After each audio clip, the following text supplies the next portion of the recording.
choisi Jésus pour guider ma vie.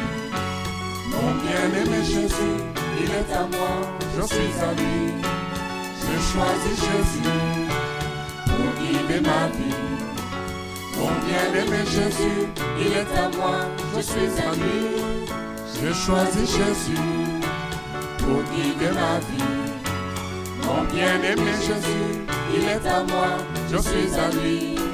J'ai choisi Jésus pour guider ma vie. Mon bien-aimé Jésus, il est à moi, je suis à lui. En marchant dans les chemins, dans les rues, observant tous les...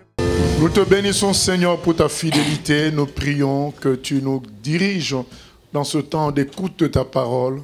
Que ton Esprit Saint grave ces paroles dans nos cœurs et produise du fruit à travers ces paroles en nous, en créant en nous un cœur de foi, que nous croyons en ce qui est dit dans ta parole. Que l'Esprit, par ta parole, produise en nous la foi, Seigneur, car c'est par la foi que nous sommes sauvés. À toi la gloire, la louange au siècle des siècles. Amen.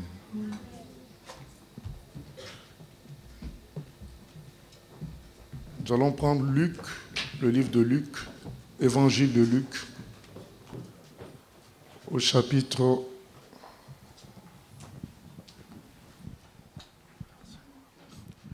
19. Luc, chapitre 19, à partir du verset 28. Après avoir ainsi parlé, Jésus marcha devant la foule pour monter à Jérusalem. Lorsqu'il approcha de Bethphagée et de Béthanie vers la montagne appelée montagne des Oliviers, Jésus envoya 2 de ses disciples en disant « Allez au village qui est en face. Quand vous y serez entrés, vous trouverez un ânon attaché sur lequel aucun homme ne s'est jamais assis. Détachez-le et amenez-le. Si quelqu'un vous demande « Pourquoi le détachez-vous » vous lui répondrez « Le Seigneur en a besoin. » Ceux qui étaient envoyés allèrent et trouvèrent les choses comme Jésus leur avait dit. Comme ils détachaient l'ânon, ses maîtres leur dirent « Pourquoi détachez-vous l'ânon » Ils répondirent « Le Seigneur en a besoin. » Et ils emmenèrent à Jésus l'ânon, sur lequel ils jetèrent leurs vêtements et firent monter Jésus. Quand il fut en marche, les gens étendirent leurs vêtements sur le chemin. Et lorsque déjà il approchait de Jérusalem vers la descente de la montagne des Oliviers, toute la multitude des disciples, saisis de joie, se mit à louer Dieu à haute voix pour tous les miracles qu'ils avaient vus.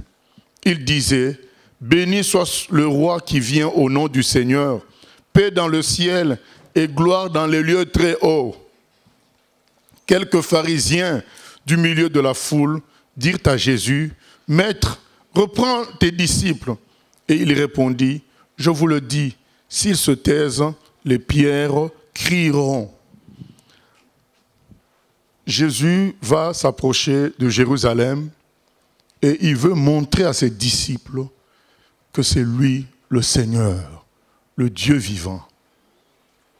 Il leur dit, vous allez aller dans la ville, vous allez voir dans une propriété, il va y avoir un ânon. Détachez cet ânon. Et si on vous pose la question, de quel droit vous détachez cet ânon? Par les propriétaires de l'ânon. Vous leur direz tout simplement, le Seigneur en a besoin. Le maître en a besoin. Donc là, il y a 2 maîtres. Il y a le maître humain de l'ânon, les propriétaires de l'ânon, de l'animal, mais il y a un plus grand maître, c'est le Seigneur de l'univers. Donc dites-leur que le Seigneur de l'univers en a besoin. Le chef du monde, le Créateur en a besoin. Nous allons parler du fait que Jésus est le Seigneur, le chef, le maître de l'univers. C'est lui le Créateur.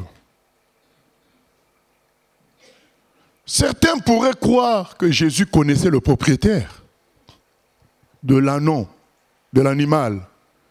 Et quand il envoie donc ses disciples récupérer l'animal, quand les disciples disent « le maître en a besoin », le propriétaire va comprendre que son ami Jésus ou bien son rabbin Jésus en a besoin. Non. Parce que si c'était le cas, ils allaient commencer par ça. Aller voir le propriétaire de l'animal pour dire « le maître que vous connaissez bien, Jésus, il nous envoie prendre l'animal ». Ils n'ont pas fait ça. Ils ont pris l'animal. Jésus a dit, vous prenez l'animal. Ce n'est que quand ils vont vous poser la question, dites-leur, le chef en a besoin. Le maître en a besoin. Donc ce n'est pas qu'ils connaissaient le propriétaire. Ce qu'il voulait montrer à ses disciples, tout le monde peut m'obéir si je le décide. C'est moi le maître. Je décide et la chose s'accomplit. Je suis le Seigneur. Je suis le maître. Et naturellement, nous ne voyons pas cela tous les jours, que Jésus soit le Seigneur, parce qu'on a l'impression que chacun fait ce qu'il veut. Les bandits prospèrent, les escrocs prospèrent, les faux politiciens prospèrent, la méchanceté prospère. Et même ceux qui croient en Dieu ont du mal à voir que Jésus est Seigneur. Mais tout ça est dû à la liberté. Quand Dieu a créé l'homme, il a créé libre de ses choix. Parce que Dieu voulait un amour sincère. Il a tout créé, il a créé l'univers. Il a dit à l'homme, je te donne le pouvoir de régner sur l'univers, de donner même le nom aux animaux que tu n'as pas créés. C'est moi qui ai créé les animaux.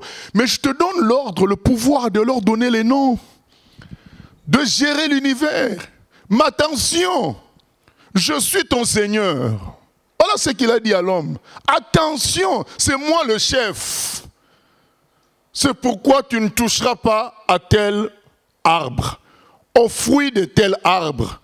Cette différence-là était là pour dire, c'est vrai Adam, je te donne les prérogatives, les permissions, presque à mon niveau, puisque je t'autorise à donner les noms aux animaux. Je te mets chef de l'univers. Mais tu n'es qu'un petit chef. Parce qu'il y a un grand chef au-dessus de toi. C'est moi-même. La différence va se manifester par là. Par le fait que tu n'aies pas le droit de toucher à tel arbre. C'est ça qui montre que tu es quand même... Mais l'homme a reçu les conseils du diable.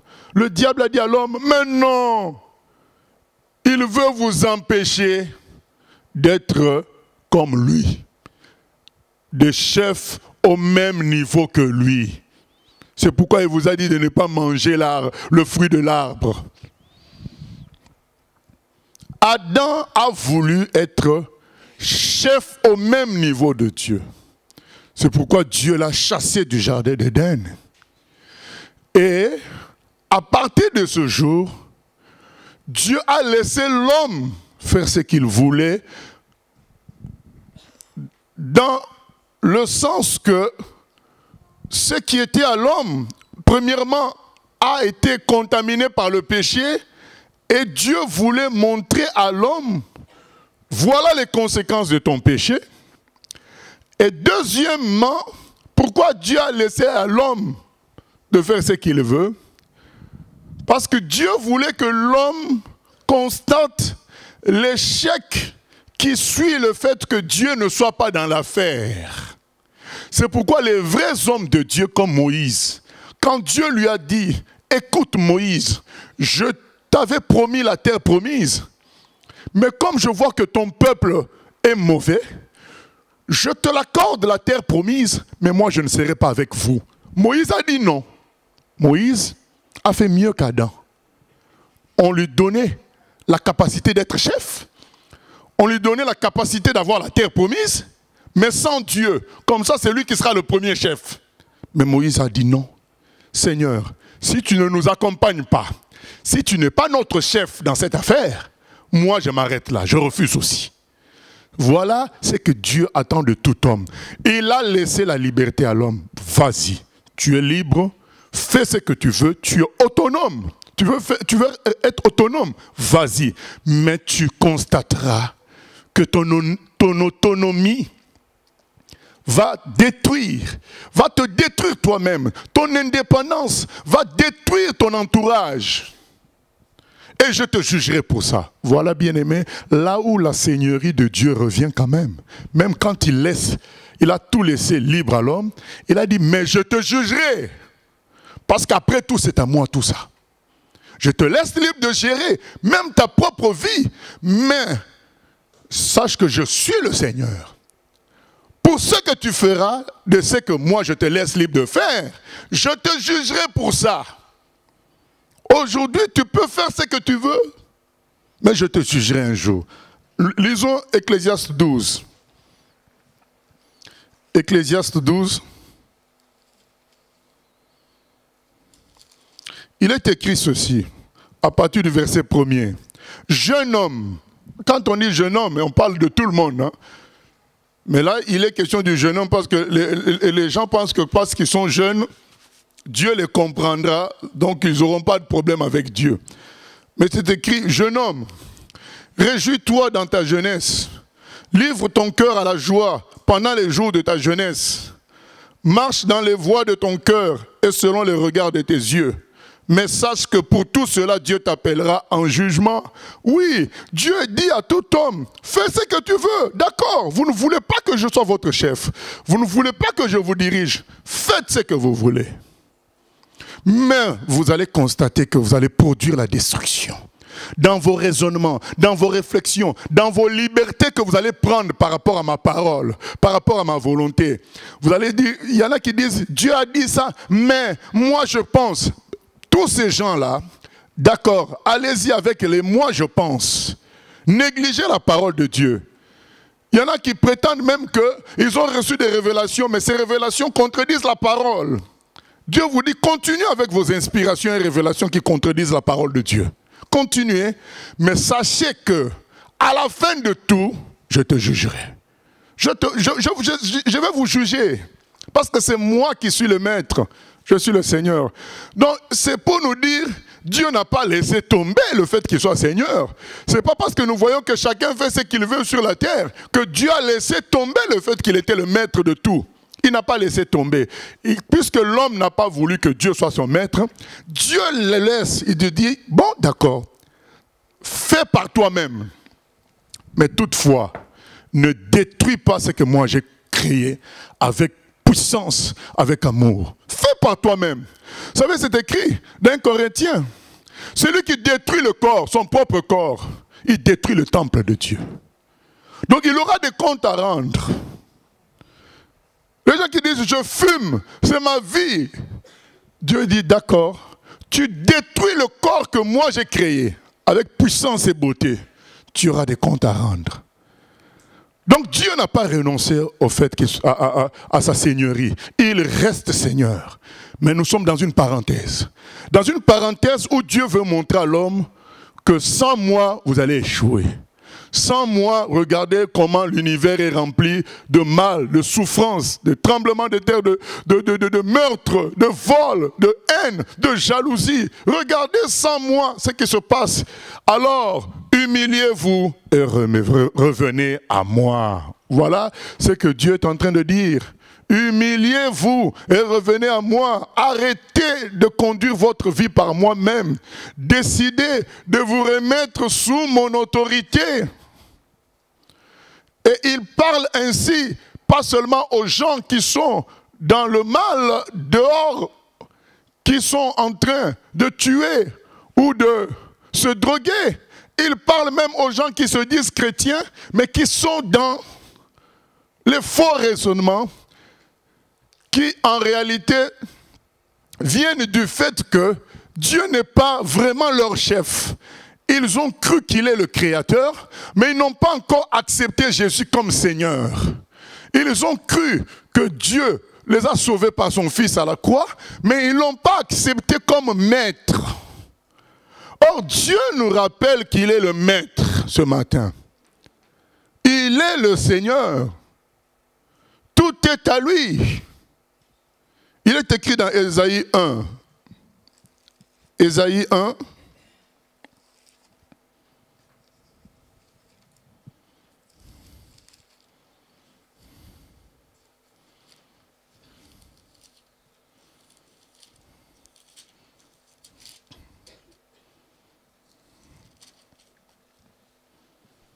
Le monsieur, quand on lui a dit, le maître a besoin de l'âne, il n'a pas ouvert la bouche. Le Seigneur a besoin de l'âne. Pourtant, c'est lui le propriétaire. Il n'a pas ouvert la bouche. C'est pour nous dire que si Jésus décide d'exercer sa seigneurie quelque part, personne n'en va ouvrir la bouche. Si Jésus décide qu'une telle personne est à moi, personne ne peut plus toucher. Il a dit à ses disciples, dites-leur que le maître en a besoin, c'est tout. Mais le propriétaire devait dire, mais non, mais c'est à moi. Ah non. Il n'a rien dit, parce qu'il y avait une puissance dans cette phrase-là qui l'a cloué, qui a fermé sa bouche, il a laissé. C'est le maître. Il a reconnu instantanément que c'était le maître. Lorsqu'on a lu le texte, lorsque Jésus entre à Jérusalem, les gens, pris par cette puissance qui fait reconnaître dans le cœur de tout homme que Jésus est le Maître, parce qu'il y a une puissance, c'est la puissance du Saint-Esprit. C'est écrit dans Jean 16 que le Saint-Esprit convaincra le monde.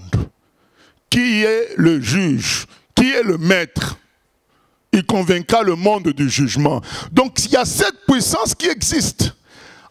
Si Dieu décide que cette puissance agisse, les gens reconnaissent. Et c'est là que les gens dans leur cœur ont reconnu que Jésus était le Seigneur. Pourtant Jésus, il se promenait à pied avec des hommes simples, des pêcheurs de poissons. Il n'avait pas une armée de soldats autour de lui. Mais ces gens-là, à partir de ses prédications, à partir de la vie de Jésus, bref, à partir de la puissance et de la gloire, l'amour de Jésus, ils ont compris que c'était le Dieu vivant qui nous a visités. Et quand ils commençaient à entrer à Jérusalem, assis sur l'âne, ils ont mis leurs vêtements. Vous savez, ce n'est pas Jésus qui allait marcher sur leurs vêtements, c'est l'âne qui allait marcher sur leurs vêtements. Et ils ont mis leurs vêtements. C'est comme si on met des vêtements pour que les voitures des personnes marchent, roulent dessus. Ce n'est pas les personnes elles-mêmes. Ce n'est pas Jésus qui allait marcher, c'est l'âne sur lequel Jésus était assis qui allait marcher sur les vêtements. Parce que ces gens-là ont été saisis de la puissance du Saint-Esprit qui leur a dit, ça c'est le Seigneur. Tranquillement, ils ont mis leurs vêtements. C'est pourquoi notre question aujourd'hui, c'est la suivante. Notre propos, c'est le suivant. C'est que il faut tranquillement reconnaître que Jésus est le Seigneur. Parce que tôt ou tard, tu le reconnaîtras.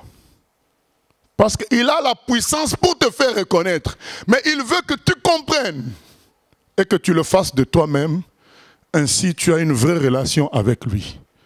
Mais si tu résistes, ne t'en fais pas. Il a la puissance pour te le faire reconnaître un jour ou l'autre. C'est le texte final que nous lirons. C'est écrit dans Philippiens 2. Que un jour, tout genou fléchira, toute langue confessera que Jésus-Christ est Seigneur. À la gloire du Père. Mais quand aujourd'hui, il veut que tu comprennes qu'il est le Seigneur. Il y a un homme qui s'appelle Lewis, qui a pris la Bible pour démontrer que Jésus était un faux. Et en lisant bien la Bible, il a fait un livre pour démontrer que Jésus était Dieu. En lisant, il a compris que Jésus n'a jamais laissé un petit doute. aux gens qui étaient autour de lui un petit doute sur sa divinité, il a clairement manifesté et proclamé. Et donc, si tout le monde, ce monsieur-là a dit, si tout le monde est prêt à utiliser la parole de Jésus, aujourd'hui, tout ce qu'on voit, les œuvres de charité, même la loi de nos pays, ce sont des choses qui viennent de la Bible. Si tout le monde est prêt à reconnaître que, parce que tout le monde reconnaît que les enseignements de Jésus sont parfaits et ont un degré élevé de moralité et d'amour. Il dit, mais si ils reconnaissent que Jésus a donné de tels enseignements, pourquoi ils n'acceptent pas la partie où lui-même il dit qu'il est Dieu? Lui-même il manifeste cela clairement.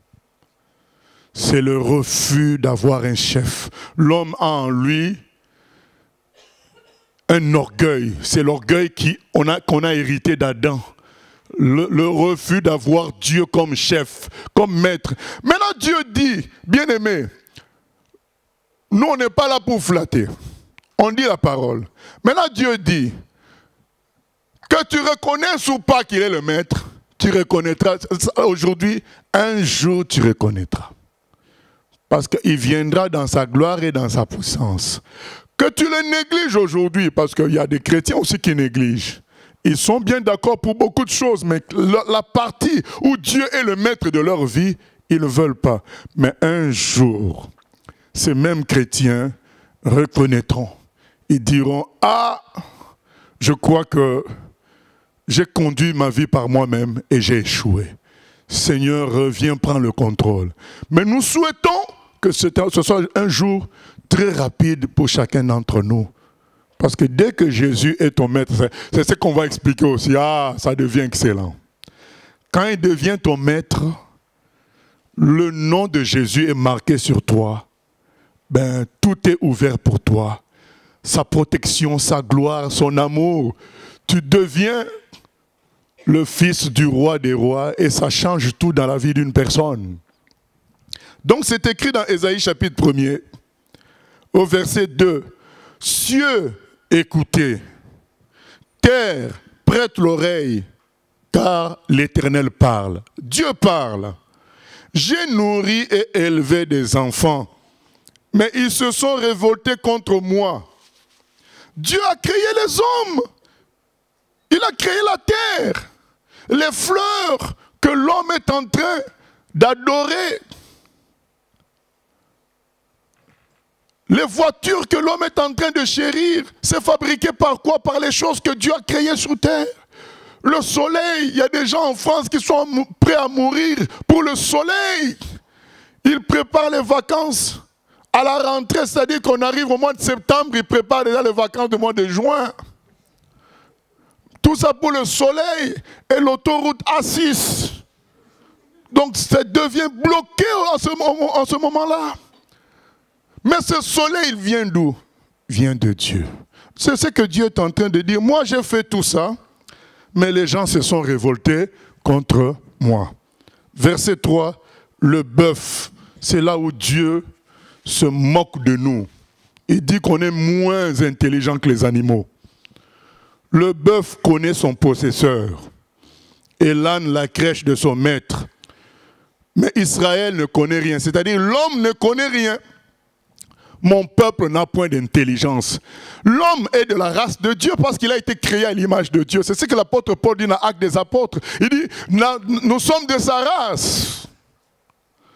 Donc la créature qui devait le plus s'attacher à son maître, c'est l'homme. Il dit, mais même le bœuf connaît son maître. L'âne connaît son maître.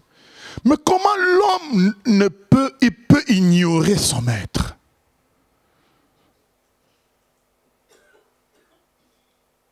Le Seigneur veut nous rappeler. Il est le Seigneur.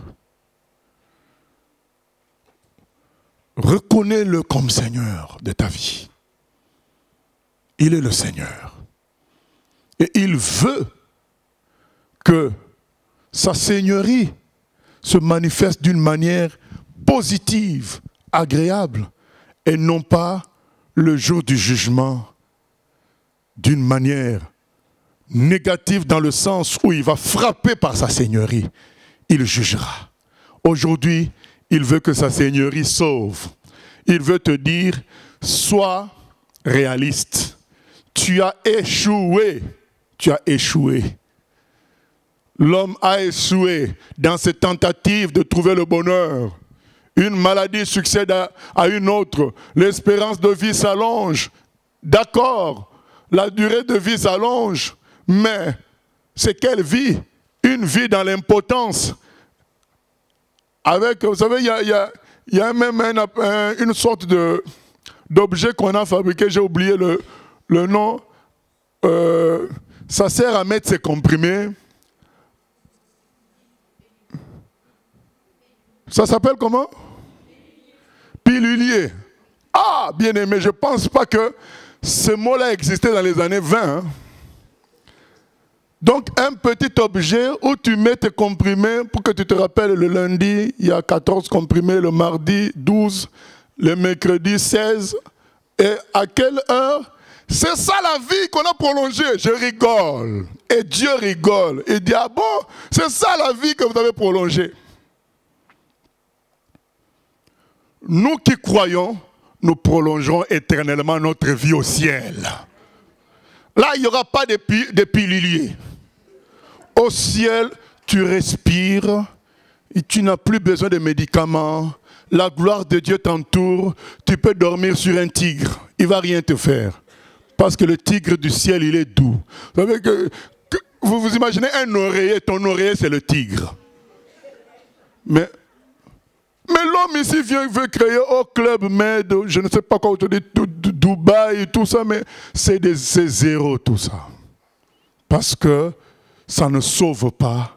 Un jour, l'homme meurt dans les maladies. Il a beau être riche, il a beau avoir tout ce qu'il veut, il est malheureux. D'ailleurs, les plus riches sont esclaves de la cocaïne, esclaves de ceci, esclaves de cela. Même dernièrement, Steve Jobs, il est mort de cancer à pas plus de 55 ans. Voilà, un homme aussi, un milliardaire. Dieu veut dire à chaque homme, il veut dire aux chrétiens douteux, il veut dire aux chrétiens de non, il veut leur dire, tant que je ne suis pas ton Seigneur, tu as un problème. Reconnais que tu échoues en dirigeant ta vie par toi-même.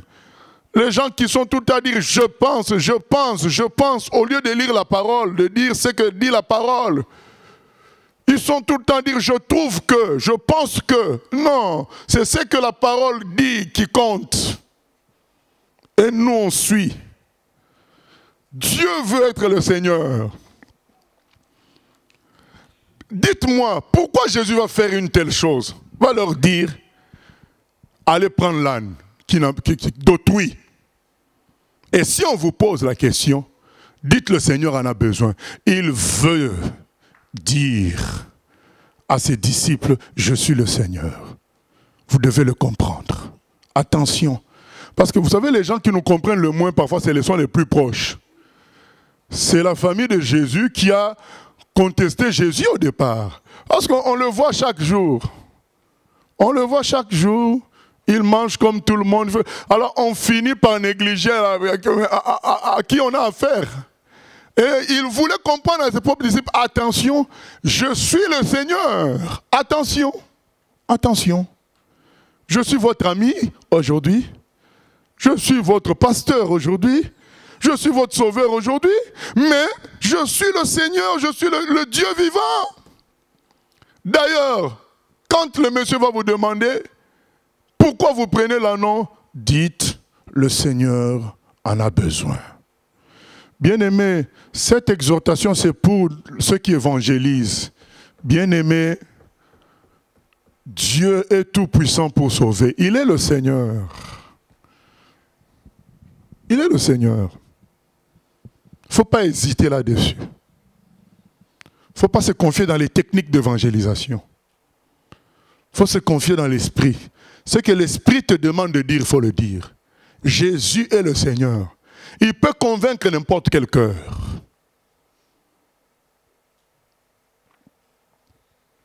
Nous lisons dans Marc chapitre 4.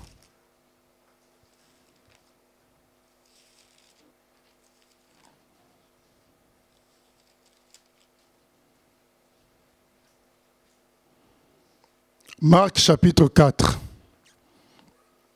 verset 35. Ce même jour, sur le soir, Jésus leur dit, « Passons sur l'autre bord. » Après avoir envoyé la foule, ils l'emmenèrent dans la barque où il se trouvait. Il y avait aussi d'autres barques avec lui. Il s'éleva un grand tourbillon et le flot se jetait dans la barque, au point qu'elle se remplissait déjà. Et lui, il dormait à la poupe sur le coussin. Ils le réveillèrent et lui dirent, « Maître, ne t'inquiètes-tu pas de ce que nous périssons ?» S'étant réveillé, il menaça le vent et dit à la mer, « Silence, tais-toi !» Et le vent cessa. Il y eut un grand calme. Puis il leur dit, « Pourquoi avez-vous si peur? Comment n'avez-vous point de foi ?» Jésus est dans la barque avec ses disciples, dans le lac de Génézareth, lac de Galilée, et la tempête fait rage. Les vagues se soulèvent. Mais Jésus est en train de dormir. Pendant tous ces mouvements-là, lui, il dort. Alors ses disciples disent, mais attends, comment il peut dormir dans cette agitation? Jésus a voulu leur montrer qu'il est Seigneur. Il n'a rien à craindre. Il est le Seigneur de tout. Il est le Seigneur. Et quand il le réveille, il dit, mais Seigneur, nous sommes en train de mourir. Jésus s'est levé, il a dit à la tempête, silence. Silence. Il a dit à la mer, silence. Alors tout s'est calmé. Alors les disciples ont dit, mais qui est cette personne? Qui est cette personne? C'est écrit au verset 41. Ils furent saisis d'une grande frayeur et ils se dirent les uns aux autres, quel est donc celui-ci à qui obéissent même le vent et la mer? Ils étaient dépassés. Parce que les disciples croyaient quoi? Ils croyaient que Jésus était un prophète comme d'autres. Ils croyaient que c'était un rabbin comme d'autres. C'est-à-dire quelqu'un qui a de bons enseignements, qui font du bien, qui nous amène à être sérieux. Mais Jésus est plus que ça. Il est le Seigneur. Et Jésus dit à la tempête, silence. Ça se calme. Donc les disciples réfléchissent et disent, mais non, lui ne peut pas être un simple rabbin. Il n'est pas un simple prophète. Il y a plus que ça. Comment il peut dire à la tempête silence? La tempête se calme. Nous lisons dans Jean 11. Jean 11.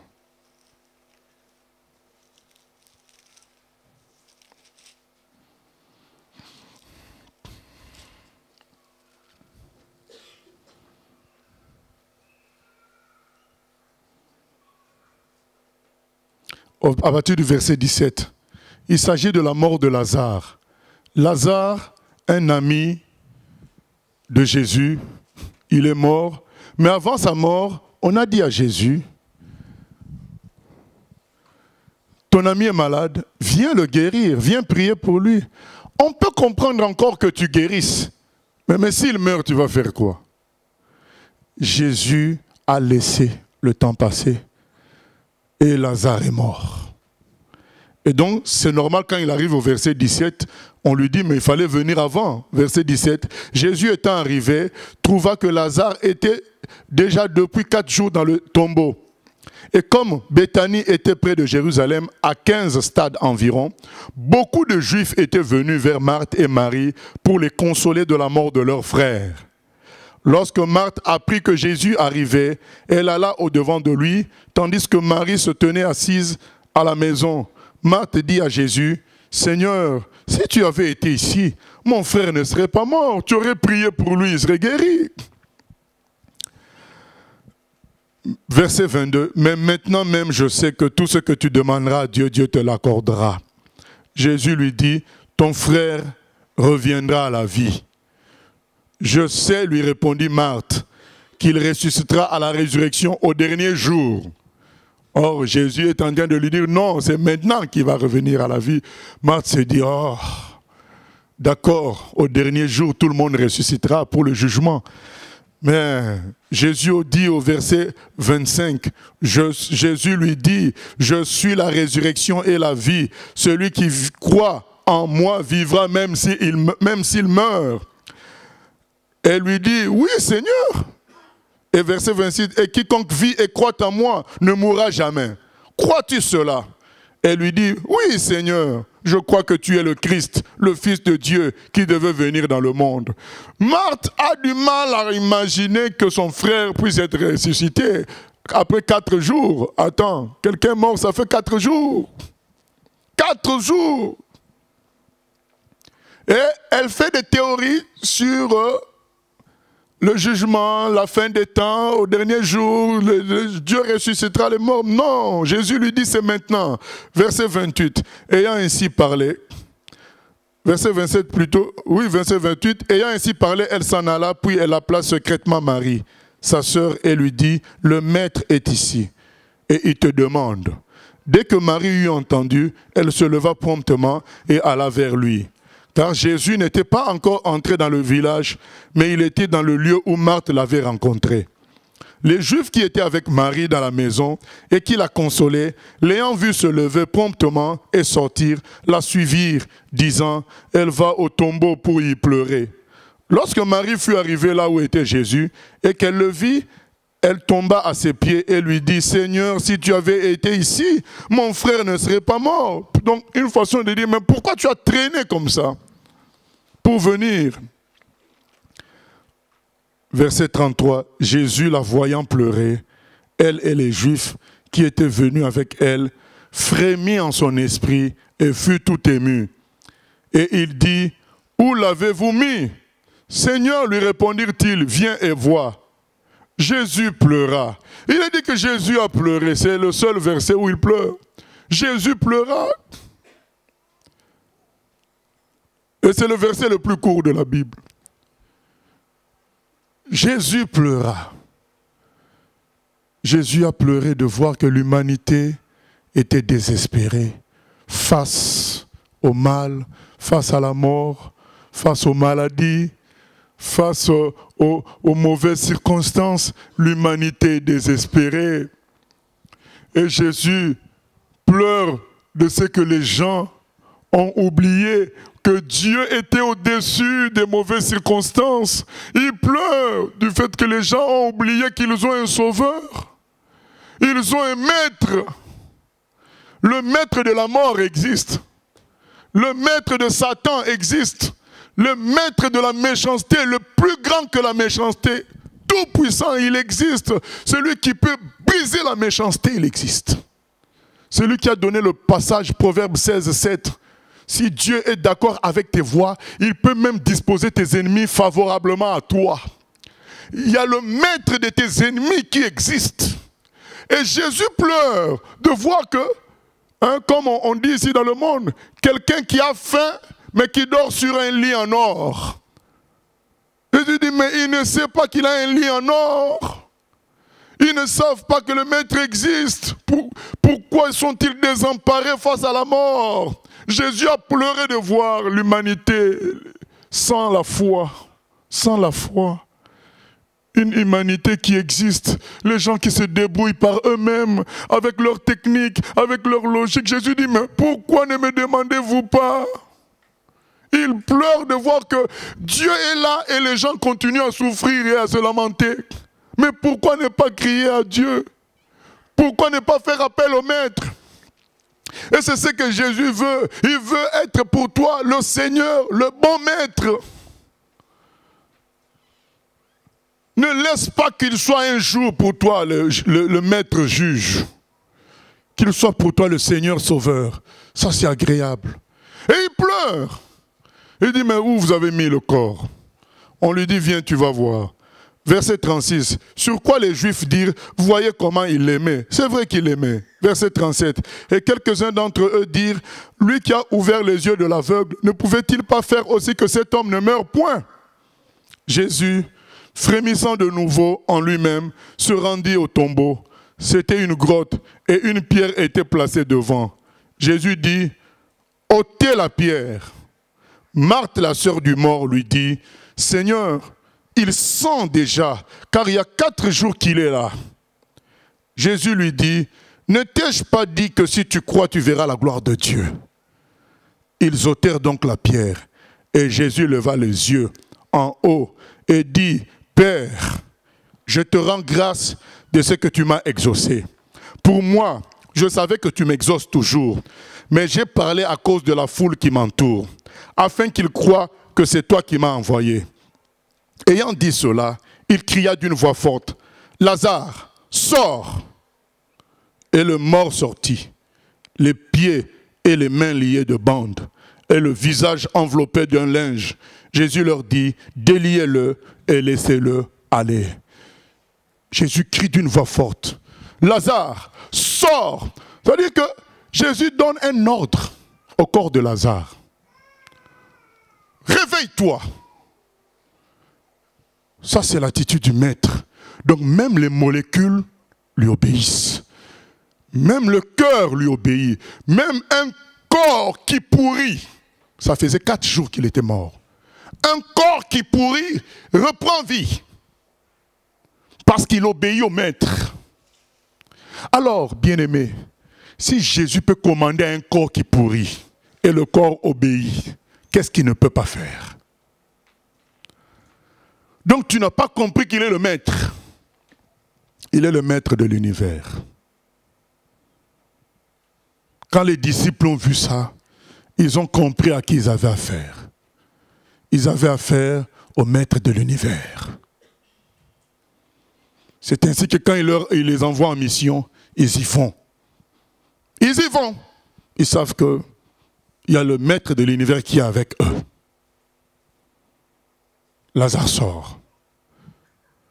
Donc nous avons dit, bien-aimés, Dieu a laissé les hommes faire ce qu'ils veulent. Ce n'est pas que sa seigneurie est finie. Il est toujours Seigneur. Mais ils veulent que les hommes se repentent de leur échec pour revenir à lui, pour dire, on a tenté de nous débrouiller par nous-mêmes. Ça n'a pas marché. Ça n'a pas marché. Les guerres continuent. Les budgets des armements continue. Vous savez, le budget de la défense des Américains, c'est 586 milliards. Rien que la défense. Ça compte, ça monte, ça monte, ça monte. Donc parce qu'il y a des guerres en vue. Malgré toutes les réunions de paix, les maladies, ça monte. Il y a un nouveau virus qui atrophie la tête des enfants. Ça monte. De nouveaux cancers, de nouvelles maladies, ça monte. Dieu veut dire, mais regardez, je vous ai laissé. Mais vous avez échoué. Tout se détruit. Et bien aimé, si je citais maintenant dans les églises, ce qu'on appelle officiellement des églises, vous êtes au courant des désordres qu'il y a aujourd'hui. Vous êtes au courant. Où les pasteurs commencent à prêcher clairement qu'on peut sortir du corps. Ils prêchent la sorcellerie en direct. Donc parce que c'est des gens qui ont décidé de marcher sur leurs propres idées. Et ça va très loin. Dieu veut que chacun reconnaisse, là il y a un souci, on a échoué. Revenons nous mettre sous l'autorité du Seigneur. Revenons nous mettre sous l'autorité. Et maintenant, ceux qui choisissent l'autorité du Seigneur, là c'est un autre niveau. Ils appartiennent à Dieu maintenant. Tout est à Dieu. Mais ceux qui disent, à partir d'aujourd'hui, je laisse Dieu diriger ma vie, eux, ils sont la propriété privée. C'est-à-dire que Dieu n'autorise pas que quelqu'un vienne toucher. Alors que pour les autres, même si ça lui appartient, les autres ont voulu leur liberté, Dieu laisse les circonstances tomber sur eux comme ça, ils regardent. Il sait ce qui se passe, il regarde. Jusqu'à ce qu'ils décident de stop. C'est-à-dire, nous refaisons le résumé, c'est-à-dire que malgré le fait que Dieu a dit, Dieu a laissé faire l'homme, il peut un jour dire stop quelque part. Comme il a dit aux gens de Ninive, stop, arrêtez avec le péché. Il a envoyé Jonas leur dire, arrêtez avec le mal. Sinon je vais détruire Ninive. Je dis stop, vous avez exagéré. Les gens de Ninive se sont repentis. Ninive a été sauvée. Mais Dieu a dit aussi stop à Sodome et Gomorrhe. Mais ces gens-là n'ont pas voulu se repentir. Dieu a détruit Sodome et Gomorrhe. Quand Dieu nous envoie parler de lui, en quelque sorte, nous sommes en train de dire à chaque homme, stop, le Seigneur veut récupérer ce qui est à lui. Il t'a laissé beaucoup de temps, maintenant il veut récupérer ce qui est à lui. Maintenant, il y a deux réactions. La première réaction, c'est de dire, c'est vrai, après tout, c'est lui qui m'a créé. Qu'il récupère, qu'il me récupère. Je suis à lui. Là, on en parle après. Et il y a la deuxième réaction. Ah non, je ne suis pas à Dieu. Moi, je suis libre. Je suis un humain. Dieu n'existe pas. Ah, Dieu n'existe pas, mais toi, tu viens d'où? Oh, d'une pierre. Mais la pierre vient d'où? Voilà. Dieu n'existe pas. Toi, tu viens d'où? Oh, d'un singe. Mais le singe, là, qui produit les hommes, il est où? Ah non, mais c'est des déviations, des primates, tout ce que tu veux. Oui, mais avant tout ça, qu'est-ce qu'il y avait? Oh, c'était le Big Bang. Mais avant le Big Bang, la pierre là, ça vient d'où? Point d'interrogation. Je suis libre. Tu es libre, est-ce que tu t'es créé toi-même? Non. Et ces gens-là seront jugés.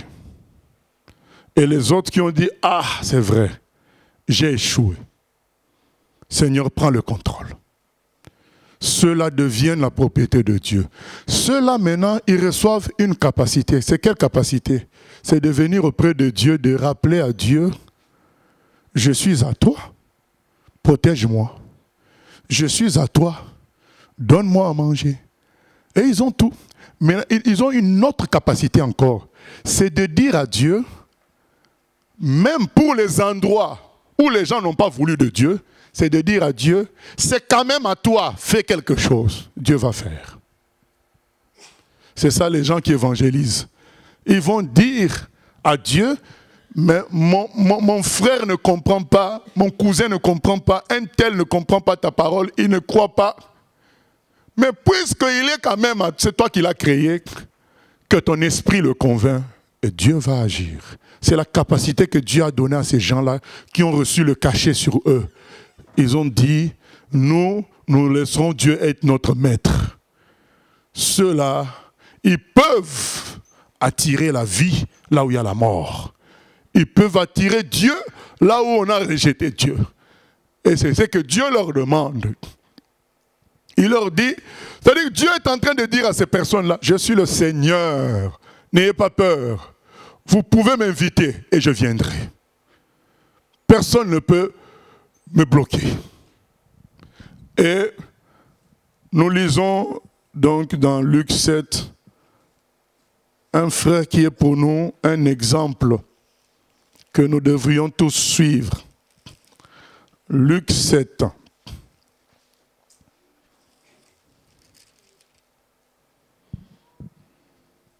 Alors, bien aimé, quand les apôtres ont compris ça, ils ont compris qu'ils avaient l'autorisation d'utiliser le nom du Seigneur. Alors, tu vas dans une banque, tu viens avec un chèque signé par le président. La banque remplit seulement, c'est tout. Donc les apôtres ont compris ça. Il y a un monsieur qui demandait l'argent à la porte la belle. Un mendiant, il demandait l'argent. Un infirme, il demandait l'argent. Les apôtres lui ont dit, nous on n'a pas d'argent, mais on a autre chose. On a reçu la capacité de produire la vie là où il y a la mort. On a reçu la capacité d'utiliser le nom de Jésus pour changer le corps des gens. Lève-toi et marche. Le monsieur s'est levé, il a marché. Tout le monde a vu. Les gens ont dit, mais qu'est-ce qui s'est passé? Les apôtres ont dit, nous, on n'a pas de pouvoir. C'est le pouvoir de notre Seigneur. Parce qu'il est le Seigneur de l'univers. Il peut commander un corps. Et donc nous lisons dans Luc 7. Après avoir achevé tous ses discours devant le peuple qui l'écoutait, Jésus entra dans Capernaum. Un centenier avait un serviteur auquel il était très attaché et qui était malade, sur le point de mourir. Ayant entendu parler de Jésus, il lui envoya quelques anciens des Juifs pour le prier de venir guérir son serviteur. Ils arrivèrent auprès de Jésus et lui adressèrent d'instantes supplications, disant « Il mérite que tu lui accordes cela, car il aime notre nation et c'est lui qui a bâti notre synagogue. » Jésus étant allé avec eux, n'était guère éloigné de la maison quand le centenier envoya des amis pour lui dire « Seigneur, ne prends pas tant de peine, car je ne suis pas digne que tu entres sous mon toit. C'est aussi pour cela que je ne me suis pas cru digne d'aller en personne vers toi. Mais dis un mot et mon serviteur sera guéri. Car moi qui suis soumis à des supérieurs, j'ai des soldats sous mes ordres. Et je dis à l'un, va et il va. À l'autre, viens et il vient. Et à mon serviteur, fais cela et il le fait. Ah! Lorsque Jésus entendit ces paroles, il admira le centenier et se tournant vers la foule qui le suivait, il dit, je vous le dis, même en Israël, je n'ai pas trouvé une aussi grande foi. De retour à la maison, les gens envoyés par le centenier trouvèrent guéri le serviteur qui avait été malade. Amen. Jésus est le Seigneur. Et il y a un homme qui a compris ça. Il avait besoin que son serviteur soit guéri. Et il envoie des gens parler à Jésus. Et pour que le Seigneur vienne prier pour la guérison de son serviteur. Mais en chemin, le monsieur dit, mais lui, il est le Seigneur de l'univers, le Dieu Tout-Puissant. Il n'a pas besoin de venir jusque chez moi pour prier. Il n'a qu'à donner un ordre, puisqu'il est le Seigneur, il est le Maître. Mon serviteur sera guéri.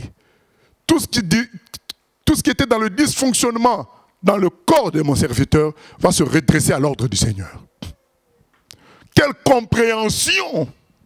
Jésus, quand il a entendu cette phrase, il a dit, mais quelle compréhension de qui je suis! Et c'est cette compréhension que le Seigneur veut de nous tous. Et pourquoi cette compréhension est si difficile à accepter? Parce que nous-mêmes, nous n'acceptons pas qu'il soit notre chef. C'est pourquoi on a du mal aussi à accepter qu'il est le chef de tout. Commençons par accepter que Jésus est notre Seigneur. Nous verrons que nous réaliserons vraiment qu'il est le Seigneur de tout aussi. Et nous pourrons dire, Jésus te guérit, comme Aîné a été guéri, comme Tabitha a été ressuscité. Les apôtres pouvaient dire, Jésus te guérit, lève-toi et marche. Ta situation change. Mais il faut commencer par reconnaître que Jésus est ton Seigneur. Tu es peut-être comme les sœurs de Lazare. Les sœurs de Lazare, même si au fond d'elles-mêmes, elles reconnaissaient que Jésus était bon, Jésus était un vrai prophète de Dieu, elles ne savaient pas à quel point Jésus était Seigneur. Mais puisque elles avaient accepté Jésus comme leur maître personnel, Jésus a voulu se révéler à elles comme le Seigneur de tout. Donc dans leur situation, elles n'ont pas renié le Seigneur. Elles ont dit tout simplement, nous croyons en toi. Mais, Seigneur, là, nous sommes face à un cas qui dépasse l'imagination. Tu vas faire quoi là, Seigneur? Notre frère, ça fait 4 jours qu'il est mort.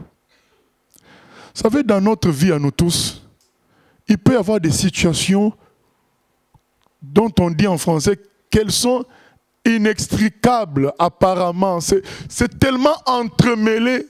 Parfois c'est vieux la situation, ça fait longtemps. Il y a trop de paramètres Et dans notre cœur, on continue à croire en Dieu, mais on a du mal à tout lâcher parce qu'on se dit, mais comment il va résoudre ce problème? On veut savoir comment il va faire. Et ça nous bloque pour accepter que Jésus est Seigneur. Alors aujourd'hui, accepte que Jésus est ton Seigneur. Au lieu de rester dans le péché, sous prétexte que c'est trop lourd pour toi, tu ne sais pas comment t'en sortir, tu ne sais pas comment arrêter le concubinage, parce que tu n'as pas la force de dire à l'autre non. Tu ne sais pas comment arrêter la cigarette. Tu ne sais pas comment arrêter avec la domination de quelqu'un sur toi. Et tu sais en même temps que ce qui se passe dans ta vie n'est pas correct. Et tu es là au milieu du chemin. Tu ne veux pas te donner totalement à Dieu parce que tu sens que ça ne colle pas avec Dieu. Mais en même temps, tu te dis, mais qui va me délivrer? Qui va me délivrer? Qui va me sauver? Je comprends bien que Dieu a raison. Mais en même temps, qui va résoudre ce problème qui m'empêche d'être correct? Mais qui va résoudre ça? Dieu peut résoudre ça. Il est le maître. Commence-toi par dire, Seigneur, je ne veux pas prendre de prétexte. Ce n'est pas parce que ma situation est complexe et tordue, compliquée, que moi, je dois attendre. Je commence par dire, Seigneur, prends tout. Prends le contrôle de tout. Règle tout. Je suis prêt à changer de vie. Je suis prêt à commencer une nouvelle vie. Et je te fais confiance. Et tu verras la seigneurie du Seigneur. Tu verras sa puissance. Commence par accepter que autre chose est possible. Le problème des sœurs de Lazare, elles avaient du mal à accepter que leur frère puisse être ressuscité. Pourtant, elles croyaient en Dieu, et beaucoup croient en Dieu. Mais ils ont du mal à accepter que Dieu nous donne la Normandie. Ils ont du mal à accepter qu'un tel se convertisse. Ils ont du mal à accepter qu'en France, au Parlement, il y ait des chrétiens. Et ils sont bloqués dans leur prière. Ils s'arrêtent à un niveau. Le niveau qui nous arrêtait doit tomber. On doit croire que Jésus est Seigneur. On doit le croire. Il est tout puissant pour convaincre n'importe qui. Il est Seigneur. Et comme nous l'avions dit, si aujourd'hui quelqu'un ne croit pas qu'il est Seigneur, tôt ou tard, c'est écrit dans Philippiens 2, que nous allons lire, tôt ou tard il croira, mais ça sera pour son jugement et non pour son salut. Philippiens 2.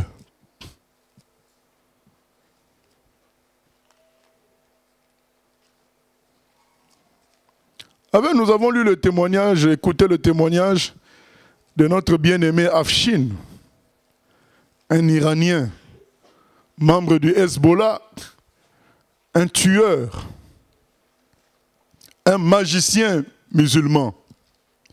Parce que par sa lecture du Coran, il était devenu un grand magicien et les gens, pour jeter des sorts aux autres, ils venaient lui demander ses services. Il gérait plusieurs esprits démoniaques qu'il envoyait aux gens. Et il cherchait toujours plus de puissance avec les mauvais esprits. Mais un jour, dans sa prison, parce qu'il a été emprisonné parce que il avait fait des grosses bêtises, et en prison, il a changé beaucoup de gens, les a amenés à l'islam, et il était consulté encore toujours comme magicien islamique. Mais un jour, lui-même, il fait face à un esprit plus fort que lui. Et l'esprit commença à l'étouffer. Vous savez, dans ce monde, dans le monde des sorciers, il y a des combats à tout moment. Ce n'est pas un monde de paix. Il y a des gens qui veulent être sorciers pour voler la nuit comme des oiseaux, mais tu vas te faire... Vous savez, les oiseaux, on les tue aussi avec les fusils. Hein. Donc, dans leur monde, il y a des aigles, il y a des canards, il y a tout ça. Et ce n'est pas intéressant. Et donc, lui, tu peux régner pendant un temps. Un jour, il y a quelqu'un qui viendra te battre. Et lui, il régnait. Mais un jour, il y a un esprit qui est venu l'étouffer. Et il commence à mourir. Il a fait appel à ses esprits à lui pour venir le protéger. Il a même appelé Satan. Mais personne ne venait. L'esprit commença à le tuer. Il entend une voix qui lui dit, mais mets le nom de Jésus dans l'affaire. Ah, bien aimé, j'aime beaucoup cette phrase-là. Mets le nom de Jésus dans l'affaire. Mais lui se dit, mais comment je peux mettre, je suis musulman, je vais mettre le nom de Jésus dans l'affaire. On lui dit, mets le nom de Jésus dans l'affaire. Alors comme il était dans le doute, il a quand même, vous savez, quand quelqu'un se noie, tu n'as pas le choix. Nous tous, on nous a fait, ça s'appelle comment là? On te met une caméra dans l'estomac. Endoscopie. C'est compliqué, mais quand tu n'as pas le choix, on s'est laissé faire. Donc il n'avait pas le choix. La voix lui a dit, mets le nom de Jésus dans l'affaire. Il a dit, Jésus, si vraiment c'est vrai tout ce que la voix me dit là, je te mets dans l'affaire. Ah, bien-aimé, l'esprit qui venait l'étouffer a fui plus vite que la lumière. Il s'est senti libéré. Et c'est là qu'a commencé son problème. Comment Jésus pouvait le libérer, lui?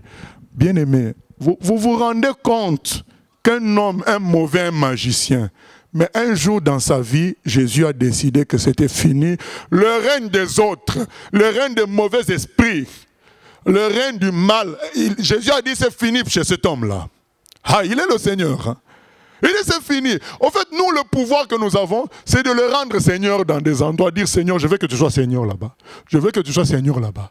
Eh bien, la voix de l'Esprit a dit à l'homme, mais dis à Jésus d'être le Seigneur dans cette affaire.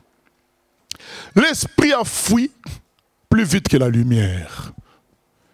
Et Afshin a commencé à dire, Jésus, pourquoi tu m'as libéré? Qui es-tu? Qui es-tu?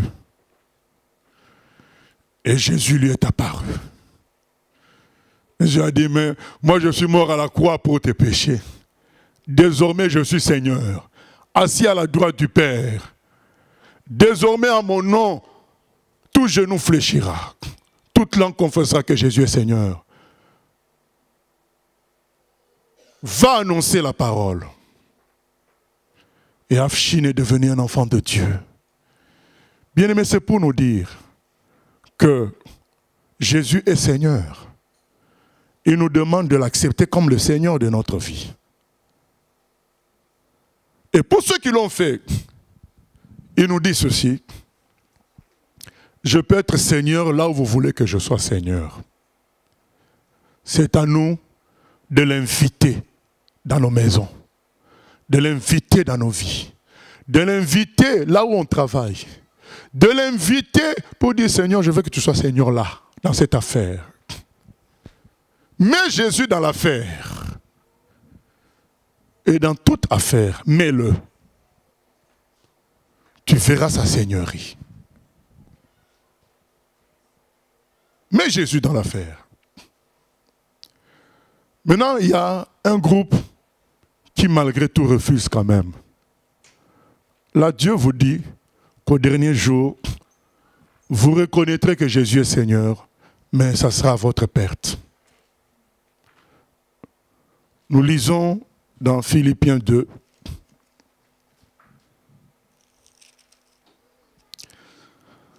À partir du verset 5. Ayez en vous les sentiments qui étaient en Jésus-Christ. Existant en forme de Dieu, il n'a point regardé son égalité avec Dieu comme une proie à arracher, mais il s'est dépouillé lui-même, en prenant une forme de serviteur, en devenant semblable aux hommes, et il a paru comme un vrai homme. Il s'est humilié lui-même, se rendant obéissant jusqu'à la mort, même jusqu'à la mort de la croix. C'est pourquoi aussi Dieu l'a souverainement élevé et lui a donné le nom qui est au-dessus de tout nom, afin qu'au nom de Jésus, tous genoux fléchissent dans les cieux, sur la terre et sous la terre, et que toute langue confesse que Jésus-Christ est Seigneur, à la gloire de Dieu le Père. Amen. Il lui a été donné le nom au-dessus de tout nom. Et il dit lui-même dans Jean 14, 12, « Demandez en mon nom, ceux qui viennent après moi, en mon nom, ils feront de plus grandes choses. » Nous pouvons mettre le nom du Seigneur et tout genou fléchira. Nous pouvons connaître des moments difficiles, des moments où nous sommes comme sacrifiés, comme le Seigneur lui-même. Mais ces moments seront suivis de la puissance de sa résurrection. C'est ça qui a été la prédication de Pierre. Il a prêché le jour où il a fait marcher l'infirme. Il a dit, mais vous vous étonnez comment cet infirme a pu marcher. Ce n'est pas notre puissance. Ce n'est pas parce que nous sommes aussi des gens très pieux. Non, c'est par la foi dans le nom de Jésus qui est le Seigneur de tout. C'est la foi en ce nom-là qui a fait marcher cet homme qui était infirme. Parce que ce Seigneur-là que vous avez crucifié, mais Dieu l'a ressuscité. Et aujourd'hui, il est proclamé le Seigneur des Seigneurs. Et tout genou fléchira devant lui. Et c'est ainsi que l'infirmité de cet homme a obéi à son nom. Et il s'est relevé. Alors nous vous invitons, vous tous aussi, à reconnaître Jésus comme votre Seigneur. Les gens ont dit, qu'est-ce que nous devons faire?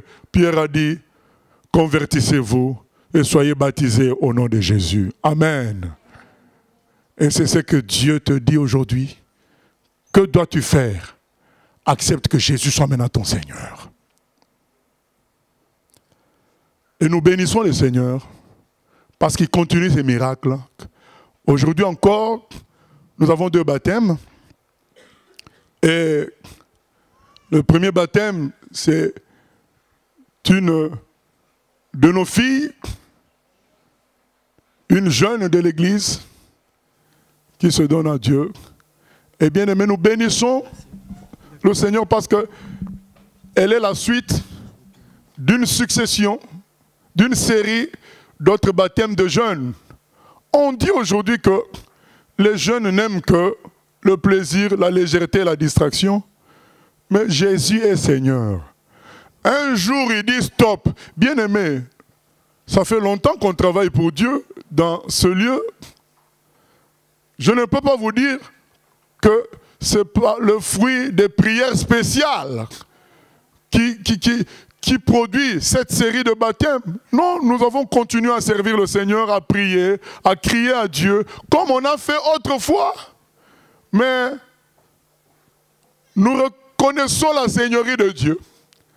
Un jour, il dit stop. Je veux montrer que je suis Seigneur. Donc même les jeunes vont se convertir. Toute cette série de baptêmes n'est pas le fruit d'un appel au salut pour dire venez, venez, venez. Non, c'est les jeunes eux-mêmes qui viennent à tour de rôle nous voir pour dire je vais donner ma vie. Ce n'est pas après une prédication puissante, entre guillemets, insistante, non. C'est parfois pendant la semaine. C'est parfois dans les maisons, ils vont voir leurs parents. C'est parce que Jésus un jour dit stop. Il dit à Satan, tu quittes cet endroit. On m'a demandé de venir ici. Toi tu pars. J'aime voir ça, bien-aimé. J'aime voir qu'on dégage Satan d'un endroit et c'est Jésus qui prend la place.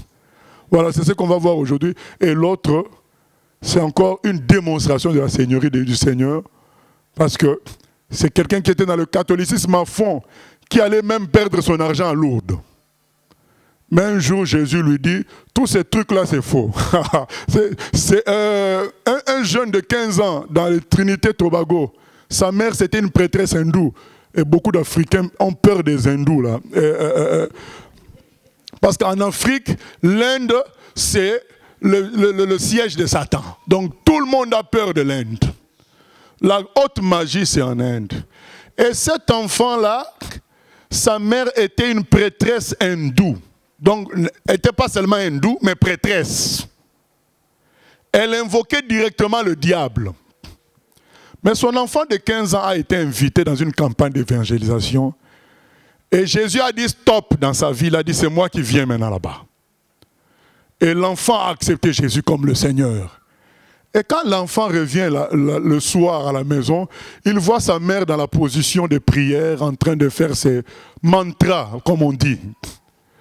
L'enfant vient dire à sa mère, maman, ces trucs que tu fais là, ça ne compte pas, c'est zéro. C'est Jésus qui est le Seigneur. Je sais que même beaucoup de chrétiens n'auront pas le courage d'affronter une hindoue comme ça. Mais cet enfant-là, j'aime les nouveaux convertis, ils n'ont pas peur. Jésus est frais en eux. On ne touche pas. Donc, les nouveaux convertis, avec eux, on ne touche pas le nom de Jésus. Il est encore très frais. Il dit à sa mère, tout ça c'est zéro. C'est Jésus qui est le chef. Sa mère dit quoi? Mon propre fils veut me provoquer dans les puissances. Il va voir ce que je vais lui faire. Le fils n'est pas parti intercéder comme on a entendu dans certaines prédications dans les milieux chrétiens. Il n'est pas parti rester dans sa chambre prier pour contrer sa mère. Il est parti faire quoi? Dormir. Parce que c'est la nuit. Il est parti dormir. C'est ce que dans Psaume 127, pendant que son bien-aimé dort, Dieu est en train de lui préparer les choses. Je sais que beaucoup de chrétiens, quand ils ont fait une telle provocation, quand ils rentrent à la maison, j'ai provoqué une prêtresse là-bas, donc moi, allez frère, intercédons. Oh. Si c'est le Saint-Esprit qui dit qu'on intercède, on intercède. Mais on ne va pas intercéder par peur. Parce que Jésus est Seigneur. Cet enfant dit, tous ces trucs c'est zéro, moi je vais dormir. Tu verras que tout ça c'est rien, Jésus est le plus fort. Sa maman a fait des incantations contre son fils, contre le Jésus de son fils. Satan même a refusé de venir à l'appel de sa maman. Et vers 4 h du matin, elle continue. Hein? Vers 4 h du matin, le Seigneur lui-même sort maintenant. Il lui dit en face, tout ça c'est zéro, c'est moi qui suis Seigneur. Amen. Bien-aimé, tout ça c'est zéro, l'histoire de franc-maçon, politique, tout ça c'est zéro. C'est Jésus qui est Seigneur. Et un jour, il dit stop. Tout ça c'est zéro, c'est moi qui suis Seigneur. Donc c'est comme ça qu'il faut comprendre Jésus. Comme le centenier romain. Il a dit, donne un ordre seulement, c'est parce que c'est toi le Seigneur.